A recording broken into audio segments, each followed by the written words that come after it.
Metacritique, parody, deconstruction.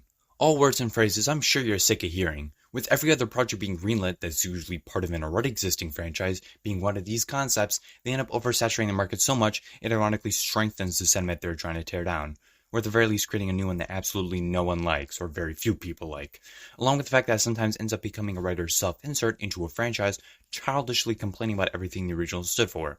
Now, sometimes this can work and is needed, it's just more often than not unneeded and ends up wasting an opportunity to do something with the IP. Sometimes these franchises can go so overly meta and ends up needlessly convoluting the film's ideas and themes, making a coherent discussion about them almost non-existent.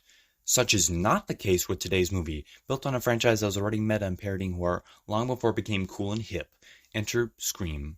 One of Wes Craven's most influential and successful films, spawning 3 sequels of diminishing returns, except for 4 because that was actually pretty good, that despite making less and less, cemented itself as a franchise to be revered and remembered, which, to be fair, was the case as despite the 4th one bringing in somewhat of a disappointing return box office-wise, another sequel did happen, that for every cliched and annoying moment had a few good and innovative ones that stopped it from failing. Yet, no matter how good this movie was going to be, it was always going to feel wrong to some people because of a very tragic fact. On August 30th, 2015, Wes Craven died of a brain tumor, with Scream 4 being his last movie 4 years before. He was going to do a 5th movie, but it never really worked out for several years, as the below-average performance of the 4th one really left an impact. Although apparently the Weinstein brothers were somewhat happy with its performance, the public would not be happy with them after the sexual misconduct allegations and evidence came out around 2017, as I'm sure you all know, and with the company closing, thank goodness, and with Wes Craven's unfortunate passing, the franchise fell into a limbo as it likely would. With the creator leaving, it would leave a large hole to fill. He created these movies and gave them a feeling the new one, while coming close to, never fully replicated. Eventually, Spyglass Media bought the rights, and in early 2020, right before a totally short and uneventful virus hit, they started production on it, but filmed much later in 2020, right around the time Jenna Ortega's other film, Babysitter Killer Queen, came out. To avoid any leaks, they instead produced several versions of the script, which honestly sounds time-consuming but shows their dedication, so that's pretty cool. The directors were also the same guys who did Ready or Not, which had Adam Brody, who was in the previous Scream film, along with Anthony Anderson, who would later blow out Kevin Hart. Do a Brokeback Mountain reference. Same thing. Eventually, filming finished, and the film came out and got really well received. But is it worthy of this praise, and is it actually meta, done well? For the most part, yeah. The film begins with Tara Carpenter, an obvious reference to John Carpenter, who did The Thing, They Live, Halloween 1 and 2 among many classics. She's just hanging around before getting a call, with it starting normal before asking the titular question. What's your favorite scary movie? It's all very clear where this should be going, but hold on to your horses, because while most of this beginning is very similar, they do something different. In the meantime, you can enjoy the usual tropes of the Scream opening scene, just, updated. She gets attacked and presumably killed, but later on it's shown she's okay, albeit in a hospital on a floor with cop stations, which is actually pretty smart. You take the normal opening and, besides already competently updating it within the past 11 years, although maybe around 9 when it was filmed, you twist it on its head and make the famous actor survive and actually do stuff in the plot. Alright, I'm getting ahead of myself. The point is, this scene is actually good. Gold star movie. We meet our main character and Tara's sister, Sam. She's the boyfriend named Richie. Can you tell what his role will be later on? Anyway, she gets called by Wes, a very nice reference to Wes Craven, as I'm sure you can all tell, whose mother, Judy Hicks, was in Scream 4, so that's nice, a returning character. New ones are Amber, Chad himself, and his girlfriend, whose name I had to look up because she's the only one I forgot, Liv. Oh, and Mindy Meeks, who, along with Chad, are relatives of Randy Meeks from the first 2. Oh, and there's creepy guy Vince. He's very important.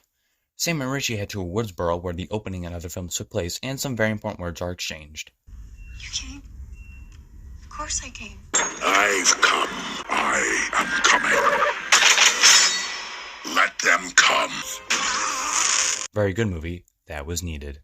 We get some more character stuff, and the important thing established is that Amber is very much protective over Tara, almost being a surrogate parent, connecting herself to Tara's life, which would conveniently make it easier for her to attack Tara.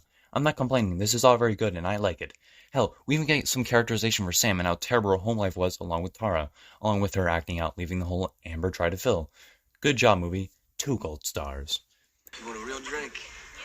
Or you have me sitting at this kid's table? All right, hey, listen up. Ugly or Michael Myers. And just like that, this blank of a character comes back up. Vince has literally no purpose in the film and really serves as obvious kill fodder because the kill count without it would be the lowest in the series, or close to lowest.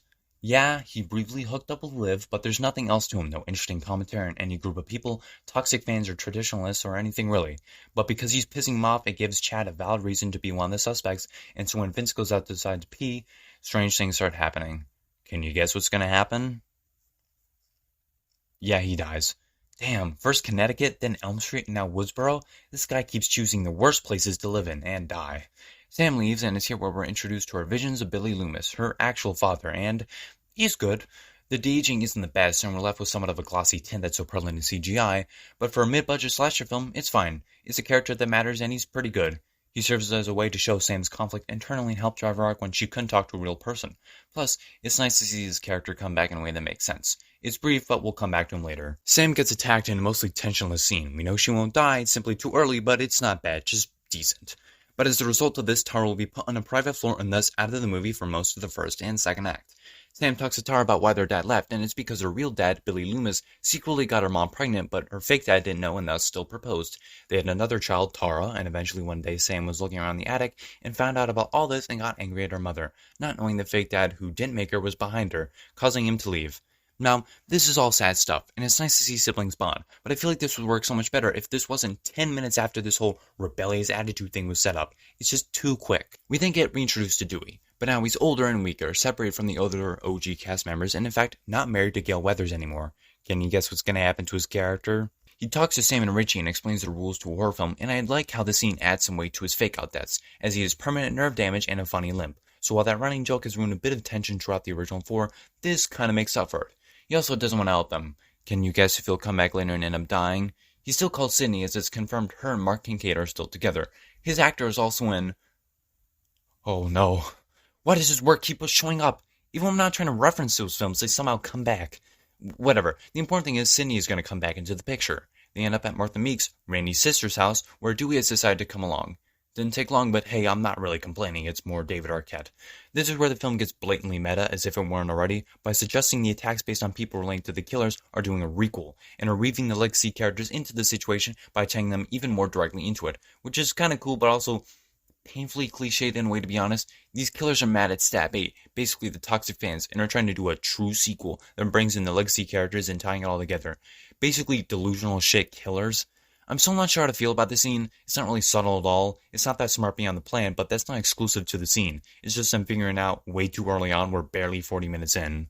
Mindy also suggests it's obviously Sam, even though based on the rules, wouldn't Richie or Richie and her make more sense? Like it's a boyfriend in the original and you made a whole monologue about how this is all happening because of the newest one sucking balls and wanting it to be like the originals. She leaves as we get some more Billy Loomis, brief, but it again enforces Sam's arc, and finally not running away from her problems, and a connection to a person she can't control. We get some more stuff with Judy and Wes Hicks, who I both like. Shock, new characters that are actually likable? Well, Judy isn't as new, but she was only in one preceding sequel, so it still kinda counts. Crazy, I know. Sure would be a shame if they died under totally avoidable circumstances. Judy gets a call from one of the killers, but lets slip she prefers animated films and musicals to horror, thus she must die. She calls the police to converge on her house. Remember this. She eventually gets to the house and gets the bright idea to bring no weapon on her and have it out and ready to use, and thus gets gutted for it. Despite that stupid decision, I do like her character and the scene. She was kind of a red herring in the previous one, but she's a lot more likable here, and is a genuinely good person, so it's sad to see her die, which is good. You know, horror movies make you want to care about the characters, and this one does that mostly well. I wish we got more of her. Her son is next on the chopping block, but not before a pretty cool fake-out scene with some, well, fake-outs, and it's done well, so you don't know when the actual jump scare will come, and when it does, it's actually scary, kind of. I don't know how Wes isn't able to overpower either of the killers, but elements of surprise is a thing. Also, weren't the cops called like 4 minutes earlier in the film? But it seems to have been some passage of time, so like nearly 10, maybe even 15 minutes. So where the hell are they? You'd think a series with one of the legacy characters being a cop would treat them competently and not like the stereotypical cop and law enforcement in horror movies, but no. Bad job, movie. Now you get to be killed by discount boss. I didn't. But you call me Sugar Milk, bro.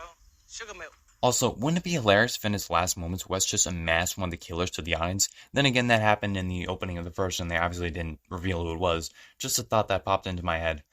Now it's time for one of the more legacy characters to come back to Woodsboro. Gail Weathers, who was seen earlier, just on the TV doing the news. Her and Dewey reconciled in a nice scene where we learned how they divorced in the first place, with him leaving in the middle of the night. Always a solid plan.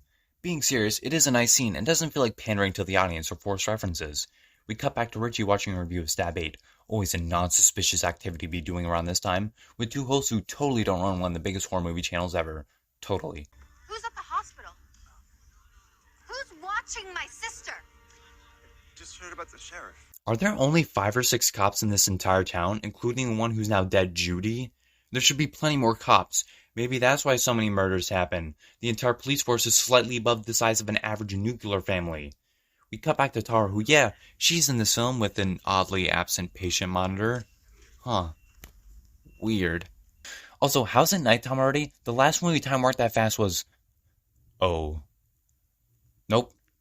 I must resist such low-hanging fruit now. I have standards. Also, where's everyone? I know it's a private room, but private doesn't mean vacant. Just specific people allowed. Did Ghostface round out the floor like this is Bullet Train or something?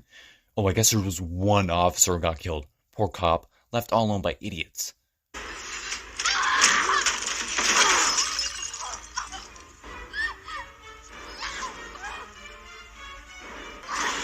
Huh. Forgot about this level of Happy Wheels. Definitely better than the rest, though. Damn. Maybe it's because you're a selfish bitch who can't even make a decision to save the life of someone you love. Okay, I'd like to talk about this line for a bit and why I actually like it. So you know how in some Scream sequels, including this one, the killers are unfortunately a bit obvious? Well, I like this. To me, it confirms Amber did this attack in the first in an interesting way. I mean, this killer mentions how they'll go for the organs they missed last time, so that's one way they're connected, but here's another. Yes, Richie being out obviously tells you it's the other killer, but Amber's whole thing is that she's a part of Tara's life, trying to be a parent Sam never was, likely having some spite towards her because of this, i.e., someone who's too selfish to make a decision that actually saves someone she's supposed to love, Tara, instead of running out, just like said in the clip. Basically, reincorporation, so that's cool.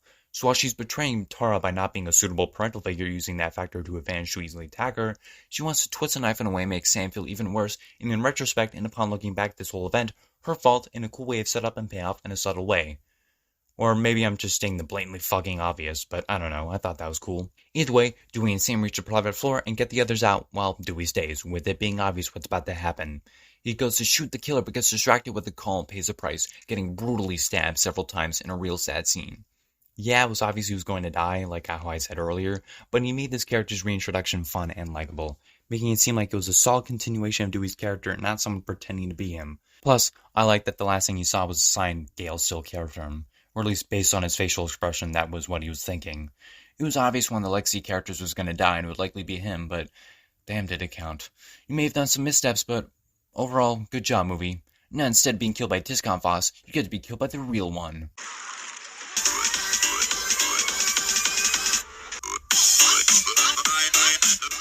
So guys, we did it. We reached 250,000 subscribers, 250,000 subscribers, and still growing. Anyways, let's get back on track. Not that one, dummy. Never mind, I only have myself to blame for that weird reference. Anyways, back to the actual movie. Well, it's been over an hour, so it's about time we bring back Sydney into the picture. Not just a phone call scene, but actually there for several scenes. Nice. We also get a bonding scene between Tara and Sam, which is also nice. It's cool to see them connect more. All 5 of them talk with Gale and Sid trying to convince Sam to stay and stop the killers, but she still wants to run, setting up her character arc, which makes sense. We're nearing that third act party bit soon. In fact, let's show the party, which is at the original house that Amber got her parents to buy somehow. Honestly, seems possible, just a little far-fetched. She goes to get beer, but alone, which Minnie takes note of. Liv wants to fuck, but Chad doesn't because he thinks there's a slight chance she's the killer. Or the fact that 5 people have died in one day, one of whom survived all 4 previous Ghostface attacks, and one survived the previous one, who's also part of the police force, along with one other cop, and one of your friends was hospitalized, or someone you vaguely knew was hospitalized, and the guy that hooked up with you briefly was murdered, along with one of your friends who you definitely knew and hung out with. Anyways, it's one of those options. It's really hard to know. Chad leaves to find her in another well-done scene of tension where he presumably gets killed, but remember this. Richie and the others show up and get the party out of the house, and while Richie's off to the basement, Liv and Mindy talk. You afraid of me, Mindy? You think I did something to your brother? Huh? What do you think, huh? You're the expert. You know what eventually happens to the expert? Oh, no, yeah, that's totally the smartest thing to say in that situation, Liv. Great choice. Welcome to Act 3. Anyways, the twist gets revealed. Amber did it, which, has got to deal some kind of blow to Tara and even Sam. This person looking after her sister is a psychopathic killer. I do like how they don't immediately reveal Richie right after, but rather wait a bit. While it's obvious, there is some trickery with the editing that at the very least momentarily misdirects you, so while the boyfriend is an obvious choice, it kind of fits with going back to the original, and there's some wait time that allows for misdirection. Still a weak reveal though, but yeah. Answer the... I'm bored. Wait! Holy shit, it's Ghostface! Really? I thought it was Tyson coming back from the dead. Eventually it gets revealed, yeah, it's Reggie, and their motives are revealed, which are unfortunately kinda weak. Them being toxic fans who are so mad at the film being stupid hasn't exactly aged well, considering many creators use that as a first response to criticism, so it ends up becoming shallow. It would be a far more interesting motive and even twist if they're just assumed to be toxic fans, but it was something else. Maybe the idea of, if you can't beat them, join them in a way. Everyone kept calling these characters toxic fans so much that they decided to stick to that label and become that to the worst degree. It could serve as a cautionary tale of what happens when people immediately slap labels onto other people without much research and knowledge. If anything, that's what Wrong Turn 2021, another horror reboot, was going for and did kind of well looking back on it. These creators and people involved with Stab 8 are so out of touch with reality, they would rather ruin people's lives and admit they're wrong and accept criticism, and that is the result. Obviously, they don't hold all the blame as the villains are self-entitled brats, but there could be a bit more to it that could at least be the genuine twist. Something like that. Come on guys, Amateur Night ruled and was creative. This feels a little half-assed, but hey, it's not like the entire movie's like this, so that's good. Thank you for that, Amber. That was beautifully moving. Eventually, they realize Tara isn't where they left her, and the others get the upper hand, turning Amber into a human creme brulee. Or brulee? Creme brulee? I forget. Anyways, brutally murdering Richie as well. Holy hell! What I do like more than that kill is Sam's arc helped by Billy Loomis. Finally not running away and actually, killing this little backstabbing weasel. Oh yeah, Amber somehow survived the fire and came back, and oh, never mind. She's gone. Well, that about wraps it up with Mindy and Chad being revealed to both be alive. Yeah, Mindy briefly got attacked in a reference to the first Scream, so that was kind of cool. Gail deciding to write a book about Dewey, and Cindy going off towards Decepticon sympathizer husband. Cop husband Mark Kincaid. Stop fucking referencing those movies. And Tara and Sam hold hands together in an ambulance ride. And that was Scream 5. Or just Scream. Or Scream 2022, whichever one suits you best. It was really good. This for me was kind of like Ant-Man and the Wasp. I initially didn't think too much of it, but upon rewatching and thinking about it, I like it a bit more. Yeah, it's a bit shallow with its ideas and gets a little wonky with the writing in the third act. It's just a bit too cheesy to have any underlining meaning to it. Yeah, the cops are stupid as fuck throughout the entire film, and it's not that scary, but it is a good reboot and or sequel. It brings back the legacy characters, but gives the new ones plenty of time to shine and us to like them. The twist was decently done, and the kills, while not being super creative, are bloody and nice. It's got good production value and has some creative shots and lighting, along with the music choice during Vince's death, and that whole scene was decently done despite his character's lack of importance. Overall, I'd say this is on par with Scream 4, maybe a bit better. Not a masterpiece, but a very well done meta commentary that doesn't get too hypocritical and smug for its own good. I hope you enjoyed this video. You can follow me on TikTok and Instagram, and if you have any feedback on how to improve my videos, all criticism is welcome. Well, constructive criticism, as I like to get better and try to improve. I'll see you, or I guess you'll see me or hear me in the next video. Bye-bye.